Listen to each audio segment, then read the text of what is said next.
welcome back to my channel, and if you are new here, welcome. My name is Zoe and I make both bookish and lifestyle type videos, and I'm so excited that you're here today because I am going to be doing a 24-hour readathon where I read a bunch of holiday / Christmassy books and get a lot of holiday / Christmassy things done because Christmas is right around the corner and I have a lot to do. I wanted to do this video this weekend because I have a lot of books that I haven't gotten to read this month that are very like Christmassy inspired, and I just have not prioritized reading. I really haven't. So that is goal number one for this readathon, to read as many books as I can. However, with that said, I also really want to get a lot of things done around the house. I have a ton of presents to wrap. I have more garland to make. I actually made some more orange garland that I made in my last vlog, and I got wooden beads from Amazon, a more bulk size of them, so I should be able to make another thing of garland. I want to work on a specific something that I'm making for a specific someone who watches my videos, so I can't really say much more than that. But I also have cookies to frost. I have a lot to do. I'm blanking on everything else. I know I have more. Oh, I think I want to make more paper stars. Like I've got a lot to do. So most likely I will be doing a lot of audiobooks, but I'm hoping to get through some of these books that have been on my list as well. As far as books go, the very first book that I do want to finish is Hollowpox. This is The Hunt for Morgan Crow, the third book in the Nevermore series by Jessica Townsend. I have been reading this forever and I need to finish it. I have 4 hours left of the audiobook. This is numero uno. It's getting taken care of. And then I have a little pile of other possible books that I could read during this readathon. So one of them is A Light in the Attic by Shel Silverstein. I'm just feeling nostalgic this time of year, and I feel like this is the perfect book to pair that with because I read Shel Silverstein growing up and he just writes the best poems. Like, so fun, so silly, so easy to fly through. So I think I might do this one. This was also kindly sent to me by my friend Christine. So thank you again, Christine. I can't wait to read this. Another book that I have is called Christmas at Little Beach Street Bakery by Jenny Colgan. And I actually found this at Target a couple weeks ago. And it looks so cute. And I don't think it's like a romance. I think it was kind of actually around the Christmas romance books, but I read the back and it doesn't seem like one of those like steamy romance books. I don't really read a lot of those, so I'm kind of hoping it's not. I guess we'll see. Look how cute the chapter headers are. I love little details like that. I didn't realize until very recently, as in like right before I started filming this, that I think this is actually like a series or possibly a trilogy, and this is one of the books in the series, but it doesn't sound like you have to read them in order necessarily, so whatever, I'm reading it. And then another one I really want to read is The Deal of a Lifetime by Frederick Bachman. This is one that I read for the first time last year and told myself that I would read it once every year because it just really hits home, I feel like, the meaning of Christmas, and totally made me cry. It's a short story, so it's like got some pictures. I think it's maybe 60 pages or something like that. So yeah, really excited to read this one. Another book that I got last year and I just never picked up was Letters from Father Christmas by J.R.R. Tolkien. And this just looks so pretty. I don't think I will necessarily read the whole thing, but basically he used to write his children letters pretending to be Santa or Father Christmas, and they're all kind of documented in here. J.R.R. Tolkien writing Christmas letters to his kids as Santa is the cutest thing I've ever heard. So very excited about this one too. And then some other ones that I have here. I have In 5 Years by Rebecca Searle. I heard recently actually that this wasn't that good. So we'll see. I don't know. I'm a little nervous about that one. I have Mr. Dickens and His Carol by Samantha Silva. This one I feel like I have now for the last 2 years intended to read and haven't gotten to it. So possibly this one. And then some other books that I have that are shorter but not necessarily Christmassy are Depression and Other Magic Tricks by Sabrina Benet. This is just like a short poetry collection, but I thought it might be nice for this time of year because, you know, seasonal depression is real. And then I also have the 5th volume in the Tokyo Terariba Girls series that I have been loving. This is like one of my favorite mangas ever. I thought that might be fun to pick up as well. So have a lot of options. I have plenty of options, if not probably more than I need. I'm really, really excited. I am going to try and stay up as late as possible. No guarantees. I did take a nap and we are going out shopping, so I'm going to grab a couple of energy drinks. No promises. I don't think I've ever fully made it through an entire 24-hour readathon. I pass out at some point around 3 or 4 in the morning, so that's probably what's going to happen, but I'm really excited. Thank you so much for joining me. I think I've said I'm excited about 20 times now, but I just love little readathons. I think they're so fun, and usually I get a lot of reading done, so that's the hope. If I don't get a lot of reading done, hopefully I get a lot of other stuff done because I have plenty to do. With that said, Andrew just got home from his run. We are going to head to Target because we need to do some last-minute Christmas shopping as per usual. Who does not do at least a little bit of Christmas shopping last minute? And when I get back home, I will kick off the readathon, start reading, get into this, tell you more about this amazing book, and take it from there. Hello, I am back. It is 8:30, so much later, and I am getting a start on my reading. So I am reading Hollowpox, like I said. This is book number 3 in the Morgan Crow series. It's hard to talk about this book because it's number 3 in a series, and obviously if you haven't read the series, there's a lot I can't say about it, but basically this book is compared to Harry Potter a lot, and for really good reasons. Not like a cheap knockoff of Harry Potter, because everything in this series is really original. Like everything that Jessica Townsend comes up with in this series just feels so brand new, even though it's similar in the sense of you've got special like kids who have abilities, different abilities, the chosen one trope for sure, bigger political forces going on. All of the kids are in this like wondrous society type of school where they learn to hone each of their special skills. It's so magical and wonderful and just like everything you want in a middle grade that's just more than your typical average middle grade, I would say. Like this series isn't afraid to push boundaries, I feel like, and it's so immersive. I recommend this series, honestly, to everyone. It's amazing. So anyway, I'm in book 3 right now. There's a lot of crazy things happening with the special kind of animal human people. I can't give anything away, but basically you should just read this series. Anyway, I am going to listen to this. I have now like about 3.5 hours. I was listening to a little bit of it while my frosting was, you can't see it, there it is. My frosting was thawing out, but I'm going to work on some cookies. I am going to make some tea. I found this awesome tea at Walmart. It's white chocolate peppermint, and it is caffeinated. So this will be my first caffeinated drink. I definitely feel like I need it. I'm feeling the little tiniest bit sleepy, and it's only 8:30. So I'm gonna make this, gonna make some cookies, gonna listen to my book, and I will check in when I have more to talk about when it comes to this book.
Hello. Okay, it is 12:20 and I finished Hollowpox. Finally. How many pages was this book? That is the question. I need to know. It's like a 550 page book, so I feel proud of myself for finally finishing it. I hesitate to rate books right after I finish them. I like to let them sit in for about a week or so before I give like my star rating. But if I had to give one right now, I think I would give it like a 3.5. Which actually really hurts because I gave the first two in this series both 5 stars. And I loved the second book so much. But this one felt so similar to the second book. There wasn't more movement, I felt like. It felt like it could have been the second book all over again. Obviously, the story is different and different things happen, but I kind of feel like I just read the second book again. So I'm a little disappointed, I'm not gonna lie. Also, ironically enough, this book is very much about a specific like type of disease that these specific type of people get and can contract. And so there's like, it's basically a pandemic, and there's lock-ins, there's curfews, there's quarantines, there's hospitalizations, there's hospitals being overwhelmed. There's a lot of that going on. And so I don't know if it just like hit too close to home, and it was kind of like, sounds so bad if like I'm not a little bit numb to hearing about that, and so it wasn't as gripping of a story. But yeah, I just didn't like it as much as the first two, which is such a bummer because I love this series. I will definitely keep reading it for sure, but I'm really hoping that there's like something that gets really developed in the fourth one, because this one just felt a little bit like a wash, which is so sad. That kind of breaks my heart a little bit. I did get a lot of cookies done. You'd be maybe surprised to know that even after about 3.5 hours, they're not all done. But here's a little overview of what I did get completed. I'm trying to just use the colors that I already have because I don't feel like making more colors. So this set definitely isn't my favorite that I've ever done, but I'm just trying to complete it before Christmas and use all of the colors that I already have. I'm sad because I ran out of yellow, but what can you do? It's fine. I do really like the mugs still. I think those are like my favorite cookies ever. The little mug cookies are adorable. Okay, but moving on to reading. First of all, I'm feeling pretty good. It's 12 o'clock. I feel like I'm hitting my prime, but I do feel like an energy drink is needed. I also really want to go like wash my face, take my makeup off, get in some cozier clothes. I mean, this sweater is cozy, but like I want to get in like my pajamas and drink an energy drink, put my glasses on. I just want to get comfy, okay? So that's gonna happen.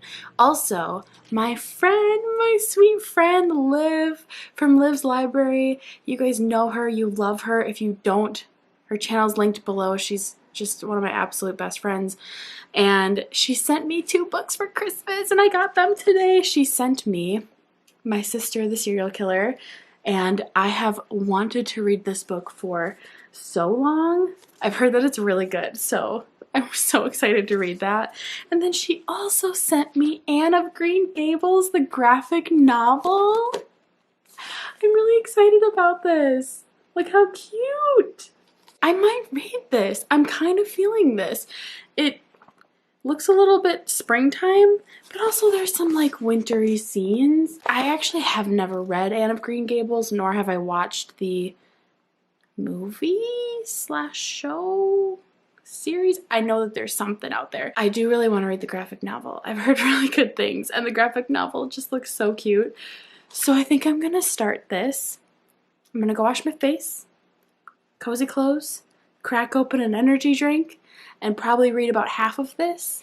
And then once I get halfway, unless I feel like reading all of it, but at some point, either halfway or through all of it, I do need to go upstairs and start wrapping presents. So I'll let you guys know what I'm doing when I get there.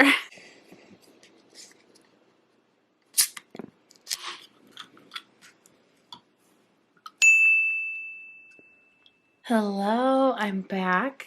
It's 1:53, so almost 2 a.m. and I just finished Anne of Green Gables, the graphic novel.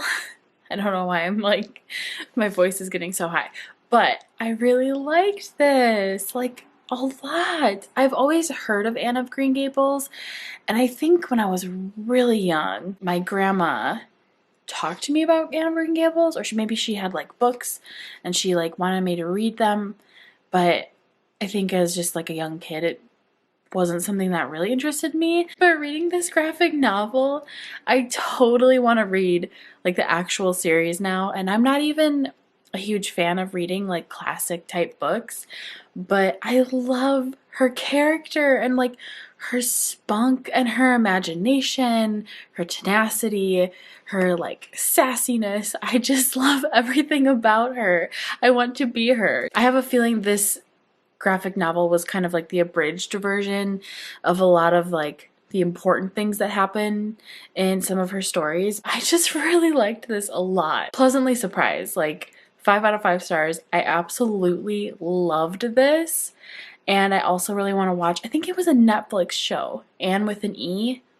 Maybe it was just a movie. I can't remember, but I totally want to watch it now. Yeah, highly recommend the graphic novel too. It was really good. It's actually illustrated by the same person who wrote Sheets, and I feel like that was really popular for a while. So if you read Sheets and you really liked it, the same person who illustrated that book illustrated this one, and it was really, really good. So now I think I'm going to go ahead and start the audiobook for Christmas at Little Beach Street Bakery. It's like a 7-hour audiobook, and if I listen to it on 2 times speed, I think I'll be able to fly through it pretty fast.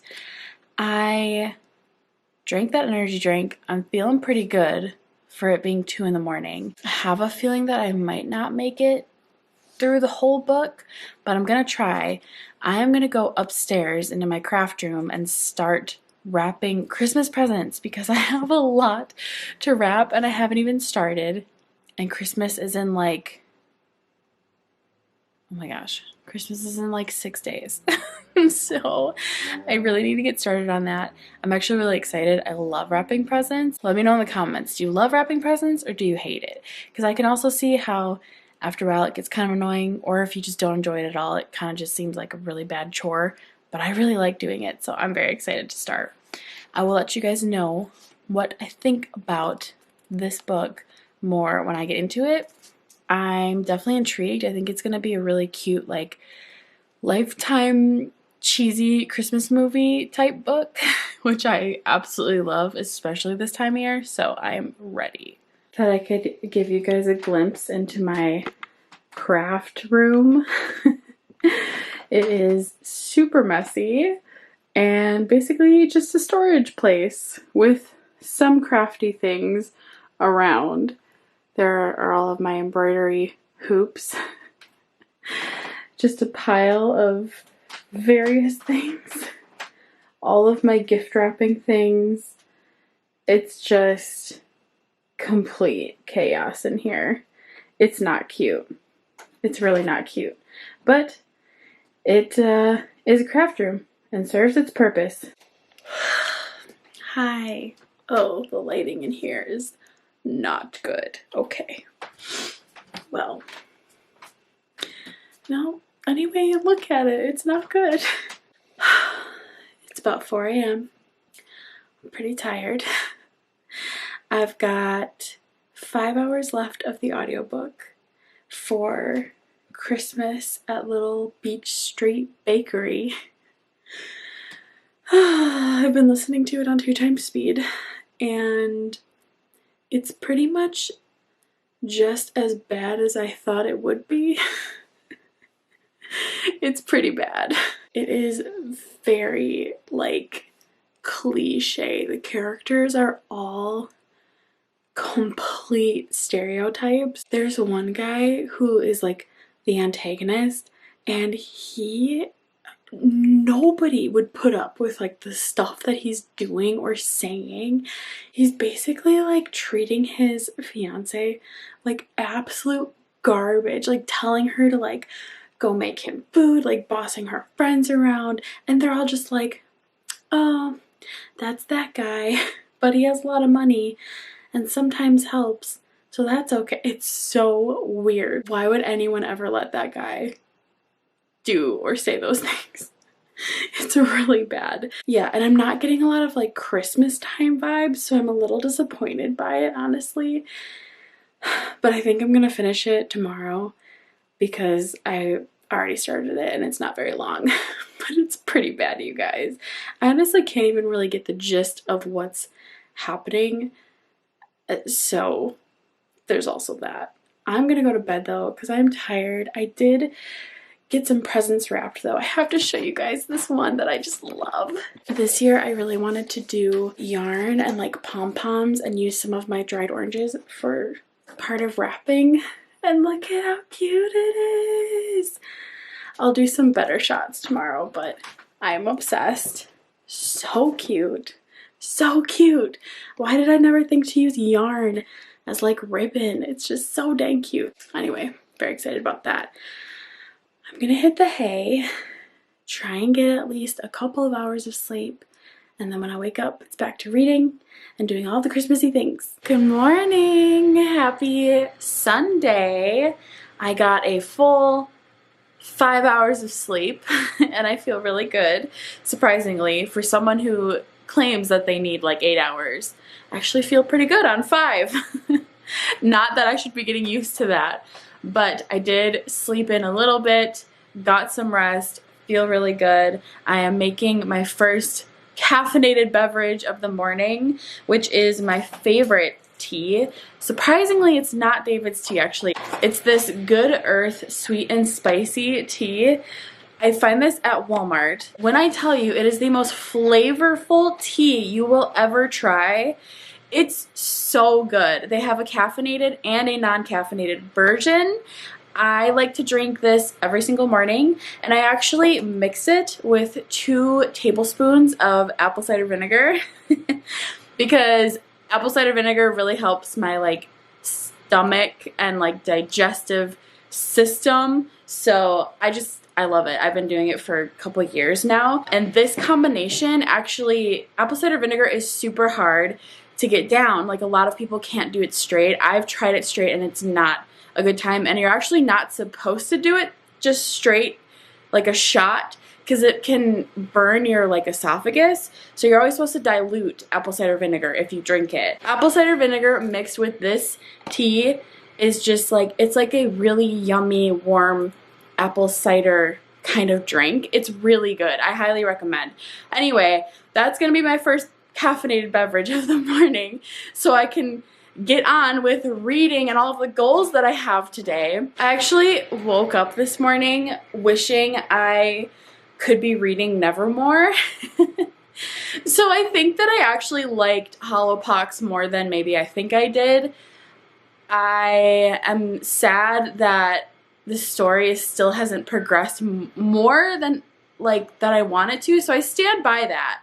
But I must have really enjoyed it because honestly, I keep thinking about it and like wish that I could reread it again, like the whole series. And then as far as this one that I'm currently reading, the Beach Street Bakery Christmas time one, I put it on for like a couple minutes this morning as I was coloring in one of my coloring apps that I like to use, and it started talking about like the backstory about why this girl, our main character, has the best friend that she has, why they stick together, and then also why she's like struggling in her own relationship, wanting to get engaged and progress her relationship with her current boyfriend. And I'm like, where was this context so long ago? Like, this could have been really helpful in understanding so much more of this story way at the beginning. Why is this happening like 1/3 of the way already through the book? Like, this would have been so helpful. I don't know if it's because it's in a series type thing and I haven't read the other one, so maybe I, as a reader, was supposed to know that information, but even still, don't you think you would have included that in the beginning of the book? I don't know. So I'm getting a little cranky about this book, but I am still determined to finish it, and hopefully I like it. I don't know. It's not looking good, I'll just say that. Okay, my water is done boiling, so I'm gonna go ahead and make my tea, and I think I'm actually going to work. I have all those cookies still sitting out. I need to put the finishing touches on them so they can dry, and then I can put them in an airtight container so they don't get like really hard. So I'm going to do that this morning, and then I think I'm going to move on to actually working on some orange garland with the wooden beads that I got, because I really want to put that together as well. So those are the plans. I'll let you guys know more about this book when I have more thoughts and more of an understanding of what the actual plot is, because that's still a little bit murky as well.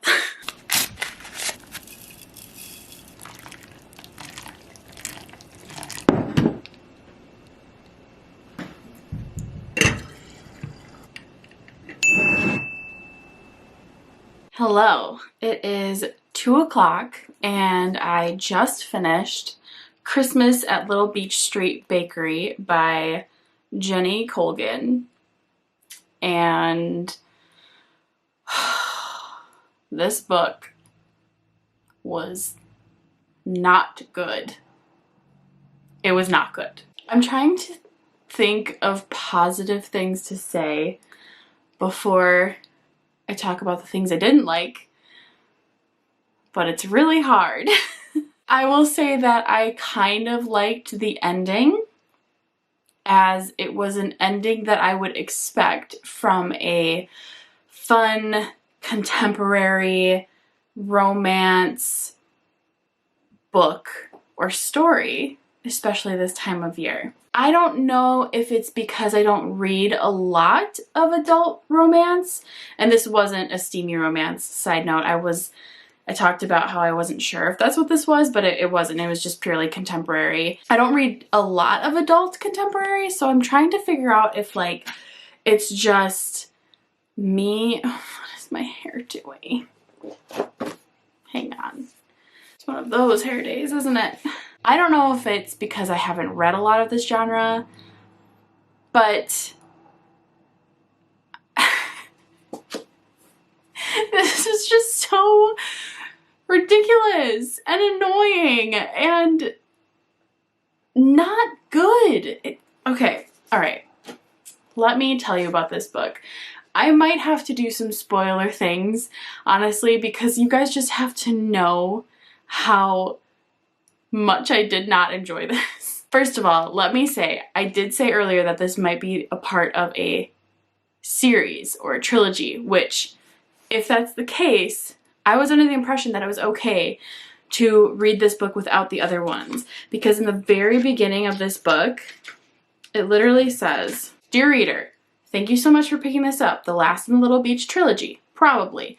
I have loved writing the adventures of Polly Huckle and a very naughty puffin called Neil so very much.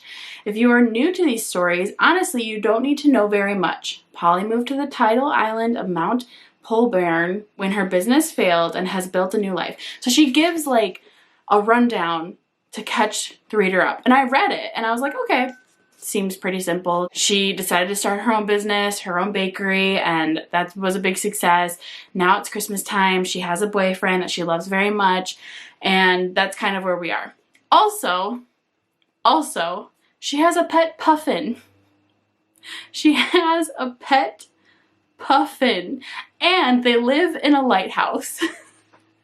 We follow our main character, Polly, throughout the whole story. Her boyfriend's name is Huckle, and they have a puffin named Neil. And Huckle's best friend, his name is Reuben, and Reuben is together with, what was her name? Corinza or something like that? I can't remember. Anyway, that girl, she is expecting. She's pregnant. Her best friend's pregnant. Yay! We follow Polly. We follow all of her friends, her boyfriend, her puffin, her best friend. Her best friend's terrible. Remember how yesterday I said that I thought that the guy was the antagonist? I literally said he's the antagonist of the story. No, no, no, no. That's literally just who he is. Like, he is a terrible person throughout the book, and I think it's supposed to be cute. Like, I think it's actually supposed to be endearing. And he's a horrible person. Horrible. Throughout his entire wife's pregnancy, he was like, I was really hoping that I would get like a hot, happy-go-lucky wife who could still make me sandwiches, but instead I got this fat, lazy wife who is always moping around. He literally says that. There's so much fat phobia in this book. I'm literally just like enraged. Another major plot point of this story, and I'll put a little spoiler thing on the screen, so if you don't want to know spoilers, then please skip until you don't see spoiler on the screen anymore. But she thinks this guy, this terrible guy, her best friend, Polly, our main character's best friend, she's pregnant. She thinks that it might be another guy's baby because she had a one-night stand, and she's freaking out the whole time. Turns out it's not. It's Ruben's baby. It's the terrible guy's baby. But that's it. Like, there's no resolve to that at all. They were all just like, oh, it's his baby. Whew. That's a huge and major plot point in the story. And it gets totally swept under the rug. None of these people who he is apparently best friends with is going to ever let him know that that ever happened, that he cheated, that she cheated on him. Like, what? What? Okay, no more spoilers, but I couldn't. I felt like all these characters were really cheesy, one note, no depth, dumb characters. Really bad. Really, really bad. I can't tell if it was supposed to be bad in an entertaining way. Like, yeah, we know it's bad, but oh, it's entertaining and it's funny. Or if it was actually supposed to be like a genuine attempt at like a cute Christmas story, because that's not what this was at all. Also, it's really not that Christmassy. I really wish that she would have put more effort into describing what the cute little like beachside bakery was. Like, there was none of that. There was none of it. So I really did not enjoy this book. I had a lot of issues with this book. So much fat phobia, stereotype, just terrible all around. Not a good book. I'm glad to be done with that book. Now that we're done with that, I did get a lot of wrapping done. I'll do a little overview right now for you, a little shot of the wrapping that I did get done. I am really liking the way that some of the wrapping is coming together, and it's just very time consuming, but I'm having a blast. Not totally done yet though, so there's that. Still have to get that done. I did add some more details to the cookies that I made last night, and I'll show you a little video right now of that. I feel like they always look so much better once like the details are actually included on the cookies. So yes, very excited about that. Getting a lot done. I'm getting a little burnt out with reading, I'm not gonna lie, but I said I would read more. So I think I'm gonna go ahead and take a break from doing Christmassy things and go read A Deal of a Lifetime by Frederick Bachman, as well as maybe flip through like the Shel Silverstein book or the J.R.R. Tolkien book. Just like chill out, relax, rest, read a little bit, and I'll check in when I have read more. Hopefully, that's the plan. Does anyone else have a pet who has to be in the same room with them at all times? Because that is definitely Scout. He's my little shadow. Are you my buddy? I love you. You're so cute.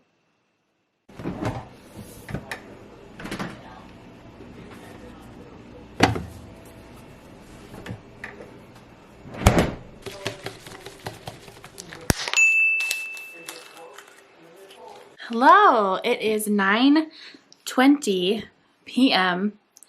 and I have officially completed the readathon. It's actually longer than the readathon because I started last night at like 7 or 8. But anyway, I completed a few other books. I have to admit, I went and started reading The Deal of a Lifetime, and then I fell asleep because I was reading in bed, which was a bad idea. So then I moved to the bathtub, and I got a lot of reading done there. So that was good. I love reading in the bath because you don't take your phone into the bathtub with you. Well, I mean, you can, and I can, but like probably not a good idea in case you drop it. And so I leave it purposely outside of the bathroom. So my only thing to do is read books, and I just get so much reading done. I love it so much.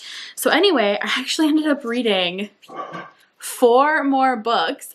Can you believe it? I'm so proud of myself. I read The Deal of a Lifetime by Frederick Bachman. I read Letters from Father Christmas by J.R.R. Tolkien. I will admit I skimmed a lot of this, but I'm still counting it because I read a good portion of it. I read Depression and Other Magic Tricks by Sabrina Benning, which is a collection of poetry. And then I read A Light in the Attic by Shel Silverstein. So, to quickly go over some of these books, the first one that I finished after I saw you in the last clip was The Deal of a Lifetime by Frederick Bachman. This book is just so good. Honestly, I need to read more Frederick Bachman. My friend Liv tells me I need to read him all the time, and I know I should, and I feel like I would definitely enjoy his writing. I don't know why I don't. Maybe 2021. That'll be the year. If you've read Frederick Bachman and are you familiar with his works, let me know in the comments below which one I should start with, because I do want to read one of his books. I think The Man Called Uwe is like a really good one, and then I've heard of Beartown and a couple others. Okay, anyway, so this one, Deal of a Lifetime, is a short story. As you can see, it's very tiny, and it's actually got like cool, colorful illustrations as well. Let me show you a really cool one actually. Like, isn't that so pretty? I just think that's so cool. I love illustrations. So this basically follows the story of an older man who is dying. He's on his deathbed essentially, and he is writing to his son. Basically, he's kind of recounting like his life, and he was this very like successful man, but his success pretty much got him to be lonely at the end of his life. His wife left him. His son wants nothing to do with him. So he's kind of recounting his life, and he also has a very important decision to make, and his decision will impact the life of a 5-year-old girl who's dealing with cancer.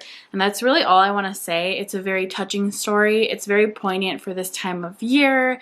I just feel like it's one that I like to read once a year, one, because it's incredibly short, but also because it's just such a touching story. My favorite part of the book is where he's talking to the Secretary of Death, and he's saying, you know, don't like kill someone else, like just anyone else, let someone else die. And she responds to him, it's not that we're just letting someone else die, it's taking another person's life. So it's literally erasing another person's life, if that's what you want. And so he's kind of faced with that question, and it just always gets me thinking, honestly, about like my priorities in life. And I love when short stories can get you to think so much in that way. So I really like this book. I really recommend it. And then I picked up Depression and Other Magic Tricks by Sabrina Benning. This is a collection of poetry. I'm not well versed in poetry. That was punny. But I didn't love it. I don't really like rating poetry because I feel like poetry is very personal, right? Sounds probably weird. I wanted a lot more poems about depression than there actually were in here. There were some like sprinkled throughout, but it was a lot more about like love. And I mean, and it says depression and other magic tricks. So I guess I should have expected other things, but I was kind of hoping for more poems about depression. I'm not gonna lie. I don't know. It's something I can personally relate to. So I kind of wanted to read about it, and there was just not that much about depression in here. I don't know why that sounds so funny, but yeah, so it was a little bit of a letdown. If you like poetry, you might like this. I enjoyed the cadence of her writing. Not terrible, but wasn't my favorite. And then I picked up Father Christmas by J.R.R. Tolkien, and this was so good. The fact that he for like 20 years wrote these basically short stories acting as Father Christmas to his children is the cutest thing in the world. And they have them all documented here with like the original letters, which is really cool. I hope that's showing up. So you can see like the original letters. You can see like his actual drawings that he would send to them. Like, it's so cool. Basically, he started in 1920 writing to his children as Father Christmas. Started off like very short letters, and then it totally evolves throughout the years to Father Christmas, and then also the polar bear. A polar bear is writing to them, like Santa Claus's Father Christmas's right-hand man polar bear, and then sometimes this one elf, and they talk about how like the polar bear is so clumsy, like he always does things like crazy kooky things, or the reindeer are getting loose and the presents are going everywhere. They also talk about like a horde of goblins that live like underneath in their basement that they have to like keep under control. Like, it's just so crazy that he came up with such fun stories for his kids and just so elaborate, and I don't know. It was just really perfect for this time of year. It's so nostalgic and it's just adorable, honestly. It's so adorable. I really, really like this. If you're a fan of J.R.R. Tolkien, you really should pick this one up because it's really good. And then the last book that I read was A Light in the Attic by Shel Silverstein. This made me so happy. This was complete nostalgia for me. I love Shel Silverstein. I remember being in elementary school and I would actually, as part of like reading assignments, memorize some of his poems to recite to our class. And then I would also, because I was just like a very artsy kid, in my free time at home, I would trace his like drawings, because he has, you know, obviously like drawings with his poetry. So I have like scraps of paper of me just like tracing his drawings. For whatever reason, I lived in his poetry books. I loved them so much. So this was so much fun to read. And I don't know, anything nostalgic around this time of year, it just feels right. So I thoroughly enjoyed ending all of my reading by reading this one. It was so good. Okay, well, those are all of the books that I read. I read so many books in 24 hours. Oh my gosh, 1, 2, 3, 4, 5, 6, 7 books read. Granted, this one I basically had almost done. I mean, I had like 5 hours left of the audiobook, so not almost, but I read so many books. I'm so happy, and I really liked the majority of them. I don't even know what my favorite would have been. Honestly, I think my favorite was Anne of Green Gables, because I wasn't planning it. I don't think I was expecting to read this one, but I actually really enjoyed it. And I can't stop thinking about Anne. I want to reread it, honestly. It was so good. My least favorite was hands down Christmas at Little Beach Street Bakery. I had so many problems with this book. So many issues. I'm really excited. I read a ton of books. Thank you so much for watching. If you did watch, let me know if you've read any of these books, if you have any thoughts about them, if you agreed with me, disagreed with me. I love hearing from you guys in the comments and hanging out with y'all there. This will most likely be my last video for 2020. Thank you guys so much for watching. Thank you for sticking around, for every comment, for every like, for every subscription. You guys are the absolute best, and I appreciate you so much. I have so many fun things planned for 2021. I cannot wait to show you. All right, with that said, I hope you have a wonderful rest of your day wherever you are. I love you, and I will see you soon in my next video. Bye!